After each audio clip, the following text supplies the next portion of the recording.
1971 সালে যুদ্ধ করতে গিয়ে কিছু মা রাইফেলের গুলি খেয়ে যখন মৃত্যুবরণ করেছে, সন্তান ছিল 6 মাসের, মা মৃত্যুবরণ করেছে, কিন্তু সন্তান জানে না তার মা যে মরে গিয়েছে। মা সন্তান মরা মায়ের বুক থেকে দুধ টেনে টেনে খাচ্ছে। কিছুক্ষণ পর আবার খেলাধুলা করে আমার আধা ঘন্টা 1 ঘন্টা পরে এসে আবার দুধ খায়। মা বোনের ইজ্জতের বিনিময়ে আমরা বাংলাদেশ পেয়েছি। আমি পড়েছি, আমার কান্না এসেছে। আজাদ নামে একটি ছেলে ছিল, যে আজাদকে অ্যারেস্ট করার পরে সেইখানে পাকিস্তানি হানাদার বাহিনীর ক্যাম্পের মধ্যে মা যখন গেল, আমার সন্তানকে ছেড়ে দাও, আজাদ চিৎকার ভরেছিল, মা আমাকে ছেড়ে দেখ আর না দেখ কিচ্ছু আসা যায় না, তবে আমার প্রচন্ড খিদা লেগেছে, আমার জন্য কিছু ভাত নিয়ে আসো, কারণ আমরা বাঙালি, আমরা মাছ এবং ভাত ডাল খেতে পছন্দ করে।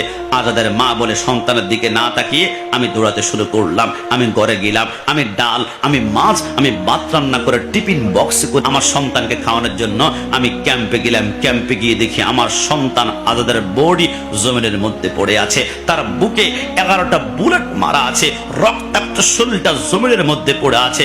আমার সন্তান শেষ সময়ে ভাত খেতে চেয়েছিল, ভাত রান্না করেছি, ভাত আমার হাতে, কিন্তু সন্তান আমার দেহ বডি জমিনের মধ্যে পড়ে আছে।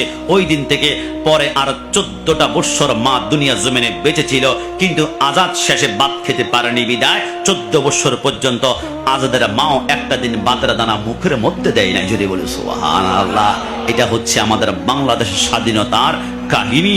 একজন মা তার সন্তানকে নিয়ে যখন সে নৌকার মধ্যে ছিল, তখন পাকিস্তানি হানাদার বাহিনী যখন খবর পেল, তখন মা নৌকার যে পাটাতন আছে এটার নিচে 11 জন মুক্তি বাহিনী আর সন্তানকে নিয়ে চুপ করে বসা আছে। পাকিস্তানি হানাদার বাহিনী হাঁটছে।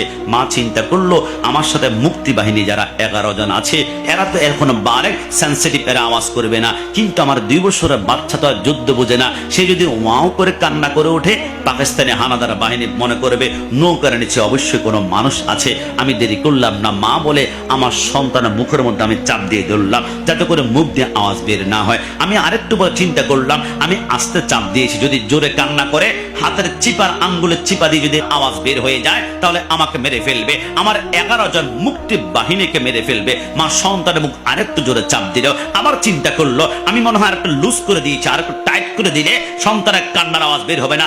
আরো জোরে, আরো জোরে, আরো জোরে, আরো জোরে, এত জোরে চাপ দিয়েছে। পাকিস্তানি হানাদার বাহিনী যাওয়ার পরে দেখলো সন্তানের নিঃশ্বাসটা মা নিজেই বন্ধ করে ফেলেছে, নিজের সন্তানের জীবনটা নিজেই কেড়ে নিয়েছে।